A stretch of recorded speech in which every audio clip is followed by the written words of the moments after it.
Professor भोसलेच गणित specialist maths world Educare. आता होणार शैक्षणिक क्रांती. प्रोफेसर भोसलेच गणित specialist maths world Educare. Hello guys, we start the gravitation of the class 10 science, right? Student, त्यामध्ये point centripetal force, Kepler 3 laws. नमस्कार, मी Dhananjay Bhosale, motivational speaker and the educator of the maths and science in the Maths World Educator. Student, आतापर्यंत आपण आपल्या चॅनलला जर subscribe केलं नसेल तर मित्रांनो सबस्क्राइब करून घ्या आणि स्टुडंट लाईक पण जरूर करा. Student, centripetal force. स्टुडंट, एक मुलगा आहे, मुलाच्या हातामध्ये आपण स्टुडंट दोरी दिली आहे आणि तो मुलगा दोरीने तो बॉल फिरवत आहे. आता बॉल फिरवत असताना तो जो काय बॉल आहे स्टुडंट, त्या बॉलला कोणती वेलोसिटी असणार तर tangential velocity. Okay, what is that velocity? Tangential velocity. आता स्टुडंट, ती जी वेलोसिटी प्रत्येक पॉइंटला त्या बॉलची जी काय वेलोसिटी मित्रांनो ती टँजेन्शियल वेलोसिटी असणार. स्टुडंट, तो बॉल का फिरतो? कारण की स्टुडंट तो बॉल त्या मुलाने हातामधले धरलेली जी दोरी आहे त्या दोरीने स्टुडंट बांधला गेलेला आहे. म्हणजे स्टुडंट तो बॉल तो मुलगा फिरवताना अशी ओढतो स्टुडंट थोडी. ओके, म्हणजे फोर्स हाताकडे लावतो. म्हणजे जो बॉल आहे तो बॉलचा जो फोर्स आहे मित्रांनो तो फोर्स सेंटरकडे आहे. तो फोर्स मित्रांनो कुठे आहे? सेंटरकडे आहे. तर स्टुडंट या फोर्सला आपण म्हणतो सेंट्रीपिटल फोर्स. आता स्टुडंट, सेंट्रीपिटल म्हणजे नेमकं काय? त्याचे स्टुडंट आपण दोन भाग करूयात. सेंट्रीपिटल म्हणजे स्टुडंट एक म्हणजे सेंट्री आणि स्टुडंट पिटल.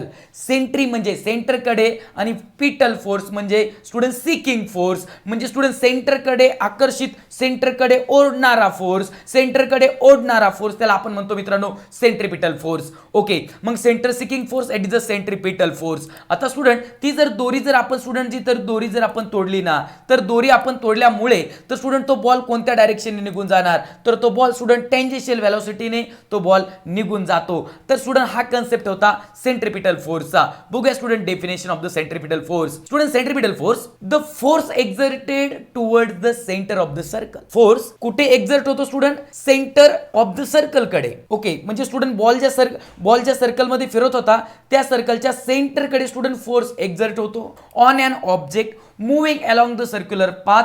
आणि स्टुडंट फोर्स सेंटरकडे एक्झर्ट झाल्यावर स्टुडंट जो काही ऑब्जेक्ट आहे तो सर्क्युलर पाथ मध्ये फिरतो. फोर्स सेंटरकडे एक्झर्ट होतो आणि स्टुडंट जो ऑब्जेक्ट आहे स्टुडंट तो सर्क्युलर डायरेक्शन मध्ये फिरतो. त्यालाच तर आपण म्हणतो student is called centripetal force. आणि student centripetal force is a centre seeking force.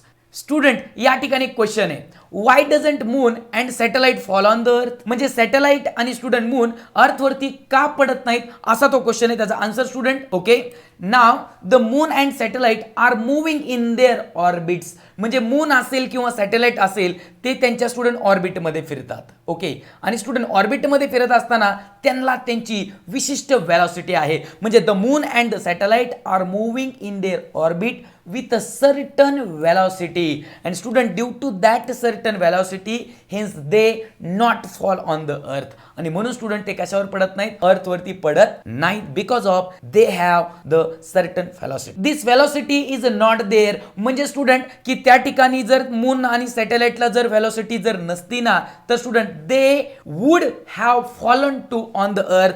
तर स्टुडंट ते नक्की अर्थ वरती पडले असते. स्टुडंट, आपण आता चाललोय केप्लर्सच्या लॉ कडे, केप्लर्सचे 3 लॉज. पण स्टुडंट त्याआधी एक स्टोरी आहे बघा. निकोलस कोपर्निकसने काय सांगितलं स्टुडंट, जे काही स्टार आहे त्या स्टार भोवती स्टुडंट जे काही प्लॅनेट्स आहेत ते रोटेट होतात. आणि स्टुडंट ते जे प्लॅनेट्स आहेत स्टुडंट ते कोणत्या ऑर्बिटमध्ये रोटेट होतात तर स्टुडंट सर्क्युलर ऑर्बिटमध्ये रोटेट होतात. आणि स्टुडंट जे प्लॅनेट्स आहेत त्यांना कोणती वेलोसिटी आहे तर स्टुडंट कॉन्स्टंट वेलोसिटी आहे. त्यांची वेलोसिटी कशी आहे? कॉन्स्टंट वेलोसिटी आहे. असं कुणी सांगितलं स्टुडंट? Nicolaus Copernicus. कुणी सांगितलं? Nicolaus Copernicus. तू जे सांगतोय ते चुकीचं आहे असं कुणी सांगितलं student? Johannes Kepler is the name of the scientist. मग आता स्टुडंट की न्यूटनने विचारलं जोहान्स केपलरला की मग बरोबर काय तर केपलरने त्याचे 3 लॉ सांगितले. Kepler first law, Kepler second law, Kepler third law. What is student Kepler first law? Okay, तर स्टुडंट केपलर फर्स्ट लॉ असं सांगतो, एक सन आहे आणि स्टुडंट अर्थ आहे. Earth rotate around the sun. म्हणजे जी अर्थ आहे स्टुडंट ती कशा भोवती फिरणार? सन भोवती फिरणार. आणि फिरताना ती कोणत्या ऑर्बिटमध्ये फिरते तर स्टुडंट इलिप्टिकल ऑर्बिट. कोणत्या ऑर्बिटमध्ये फिरते? Elliptical orbit. निकोलस कोपर्निकसने काय सांगितलं होतं की जी काय प्लॅनेट्स आहेत स्टुडंट ते सर्क्युलर ऑर्बिटमध्ये फिरतात आणि त्यांना कॉन्स्टंट व्हेलॉसिटी आहे. जॉन्स केपलर म्हणतो जी काय अर्थ आहे म्हणजे जे काय प्लॅनेट्स आहेत ते स्टार भोवती म्हणजे सन भोवती फिरताना ते इलिप्टिकल ऑर्बिटमध्ये फिरतात, ते सर्क्युलर ऑर्बिटमध्ये फिरत नाहीत. स्टुडंट जी इलिप्टिकल ऑर्बिट आहे तर त्या इलिप्टिकल ऑर्बिटला दोन फोसाय असतात, दोन फोकस असतात. म्हणजे एक जर असेल तर त्याला आपण फोकस म्हणतो, दोन आहेत म्हणून त्याला आपण मित्रांनो फोसाय म्हणतो. F1 and F2 are the two foci. What is the Kepler first law? Orbit of a planet म्हणजे स्टुडंट जी ऑर्बिट आहे, ज्या ऑर्बिटमध्ये आपली अर्थ फिरते, प्लॅनेट फिरतात, ती ऑर्बिट इलिप्टिकल ऑर्बिटमध्ये आहे. आणि इलिप्टिकल ऑर्बिटला दोन फोसाय असतात, त्यापैकी एका फोसायला सन असतो. त्या दोन फोसायपैकी एका फोसायला म्हणजे एका फोकसला कोण असतो स्टुडंट? तर सन असतो. What is the law? Law is student the orbit of a planet is an ellipse.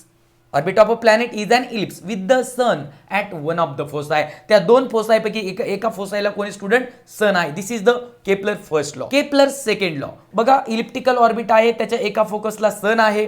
Okay, तर स्टुडंट अर्थ आहे, तर स्टुडंट अर्थ ए पॉइंट पासून बी पॉइंट पर्यंत किती टाइमामध्ये जाते? तर स्टुडंट आपण बघूयात. अर्थ आपली ए पॉइंट पासून बी पॉइंट पर्यंत 1 डे मध्ये जाते. त्याचबरोबर स्टुडंट आपली जी अर्थ आहे सी पॉइंट आणि डी पॉइंट तुम्हाला इलिप्टिकल ऑर्बिटमध्ये दिसतात. तर स्टुडंट सी पॉइंट पासून डी पॉइंट पर्यंत आपली जी अर्थ आहे ती 1 डे मध्ये जाते. तुम्हाला ए बी अंतर आणि सी डी अंतरामध्ये फरक वाटत असणार, सी डी अंतर जास्त वाटतंय तुम्हाला, राईट? ओके, त्याचबरोबर स्टुडंट त्या साईडला आपल्याला असं दिसतंय, इथे आपल्याला असं दिसतंय की ज्या ठिकाणी ई आणि एफ पॉइंट आहेत, तर ई पासून एफ पर्यंत जी आपली अर्थ आहे स्टुडंट ती परत 1 डे मध्येच येते.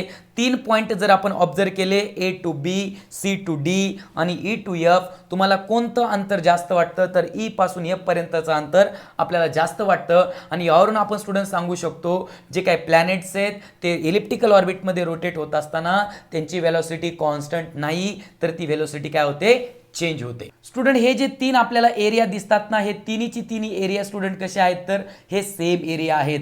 बिकॉज स्टुडंट ए पासून बी पर्यंत 1 डे मध्येच अंतर कव्हर केलेलं आहे. सी पासून डी पर्यंतचे अंतर डिस्टन्स आहे ते 1 डे मध्येच कव्हर केलेलं आहे. ई पासून तर एफ पर्यंत जे अंतर आहे स्टुडंट ते सुद्धा 1 डे मध्येच कव्हर केलेलं आहे. आणि स्टुडंट हे तिन्ही पण एरिया कशा असतात? तर इक्वल असतात. तुम्ही बघू शकता हे इक्वल एरिया आहेत. सो दॅट याच्यावरून स्टुडंट काय कन्क्लुजन मांडलं केपलर सेकंड लॉ मध्ये? पहा student, it is observe that केपलरला ऑब्झर्व झालं की ट्रँगल ASB स्टुडंट ते बघा, ट्रँगल ASB म्हणजे हा जो दिसतोय ASB हा ट्रँगलचा एक आकार दिसतोय. तो ट्रँगल ASB आणि हा इक्वल असतो कोणाला स्टुडंट? CSD हा जो एरिया दिसतोय त्याला स्टुडंट हा ट्रँगलचा एरिया स्टुडंट इक्वल असतो. त्याचबरोबर स्टुडंट जो या ठिकाणी जो ट्रँगल तयार झाला आहे ESF, हे तिन्ही ट्रँगलचे स्टुडंट जे एरियाज आहेत स्टुडंट ते तिन्ही एरिया कसे असतात? तर स्टुडंट इक्वल असतात. The line joining the planet and sun म्हणजे लाईन कुठून कुठपर्यंत जॉईन करायची स्टुडंट? प्लॅनेट आणि सनची. ओके, बघा law student, line joining planet and sun. Line join केल्यावर काय भेटतं? Sweeps equal area in equal interval of time. म्हणजे स्टुडंट जॉईन केल्यावर जे एरिया भेटतात, जे इक्वल टाइम इंटरवलमध्ये तयार झालेले एरियाज आहेत ते सगळे एरियाज कसे असतात? इक्वल असतात. मित्रांनो, फर्स्ट लॉ केपलरचा सेकंड लॉ तुम्ही लिहून घ्या आणि स्टुडंट 2 टाइम्स त्याला रिव्हिजन करा. कारण स्टुडंट 2000 आता जी एक्झाम झाली स्टुडंट त्यामध्ये हा आला होता. The line joining the planet and sun sweeps equal areas in equal interval of time. Kepler third law student आपण शिकतो. केपलर थर्ड लॉ या ठिकाणी स्टुडंट आपल्याला सन दिसतोय, राईट ना? काय दिसतो स्टुडंट आपल्याला? या ठिकाणी सन दिसतोय आणि स्टुडंट हे वेगळे प्लॅनेट्स आहेत. मग आता स्टुडंट हे जे वेगळे जे प्लॅनेट्स आहेत तर ते वेगळ्या डिस्टन्सवर आहेत सन पासून. ओके, चला बघूयात नेक्स्ट. स्टुडंट सन पासून जो पहिला प्लॅनेट आहे त्याचा डिस्टन्स किती आहे? आर आहे. आर म्हणजे काय स्टुडंट? तर आर म्हणजे mean distance of the planet from the sun.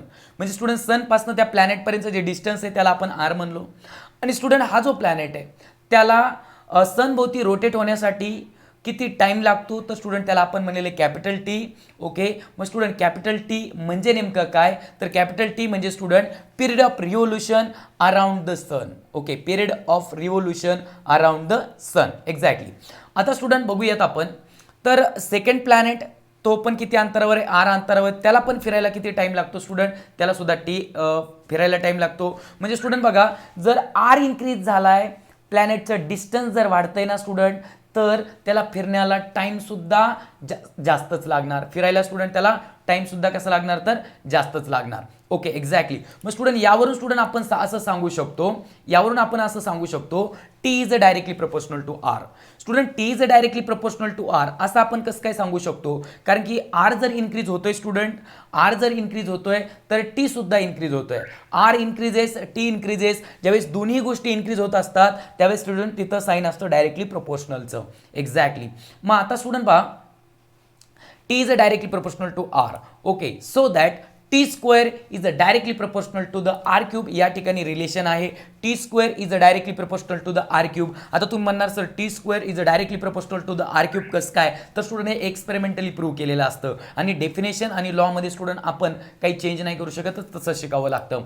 Okay, now T square is equal to K into R cube. Student तुम्हाला शिकवलेलं आहे की डायरेक्टली प्रोपोर्शनलचं जे साईन आहे ते जाऊन कोणतं साईन स्टुडंट त्या ठिकाणी येतं, तर त्या ठिकाणी येतं स्टुडंट इक्वल आणि के, म्हणजे T square is equal to K R cube. मग त्यावरून T square upon R cube is equal to K and that K is a student constant.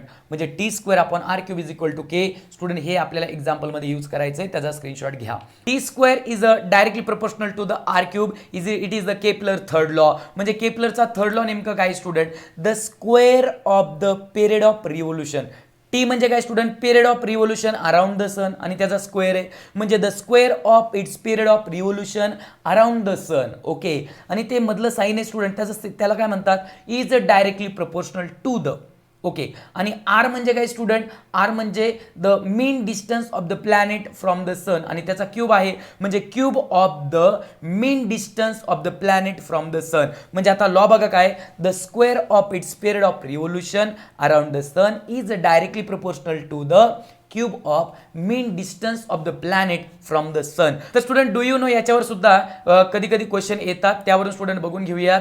तर स्टुडंट की इलिप्टिकल ऑर्बिट आहे, इलिप्टिकल ऑर्बिटमध्ये स्टुडंट 2 फोकस आहेत, त्या फोकसवर आपण student 3 point घेऊयात, ए point, बी point आणि सी पॉईंट. ओके, आता स्टुडंट यावरून स्टुडंट ऑब्झर्वेशन काय आहे पहा, जर ए पॉईंट पासून जर आपण स्टुडंट ते पॉईंट जॉईन केले AF1 आणि स्टुडंट AF2, म्हणजे AF1 हे जे अंतर आहे ना स्टुडंट आणि AF2 हे अंतर, त्यांची ॲडिशन करा, तर AF1 प्लस AF2. ओके, आता स्टुडंट बी पॉईंट पासून 2 फोकस जॉईन करा, BF1 आणि BF2, म्हणजे BF1 हे अंतर आहे, BF2 हे दुसरं अंतर आहे, त्या दोघांची ॲडिशन करा. आता स्टुडंट सी जो पॉईंट आहे आपला, त्या सी पॉईंट पासून सुद्धा CF1 जॉईन करा, CF2 जॉईन करा, CF1 हे अंतर आहे, CF2 हे अंतर आहे, स्टुडंट त्यांची ॲडिशन करा, तर आपल्याला असं भेटतं की AF1 plus AF2 is equal to BF1 plus BF2 is equal to CF1 plus CF2. तर स्टुडंट हे जे आहे ते तुम्हाला लक्षात ठेवायचं आहे. नक्की मित्रांनो तुम्हाला व्हिडिओ तर आवडलाच असेल आणि म्हणून तर मित्रांनो लाईक तर झालंच पाहिजे आणि आतापर्यंत जर चॅनलला सबस्क्राईब केलं नसेल तर मित्रांनो 100% सबस्क्राईब करून घ्या. ओके, धन्यवाद.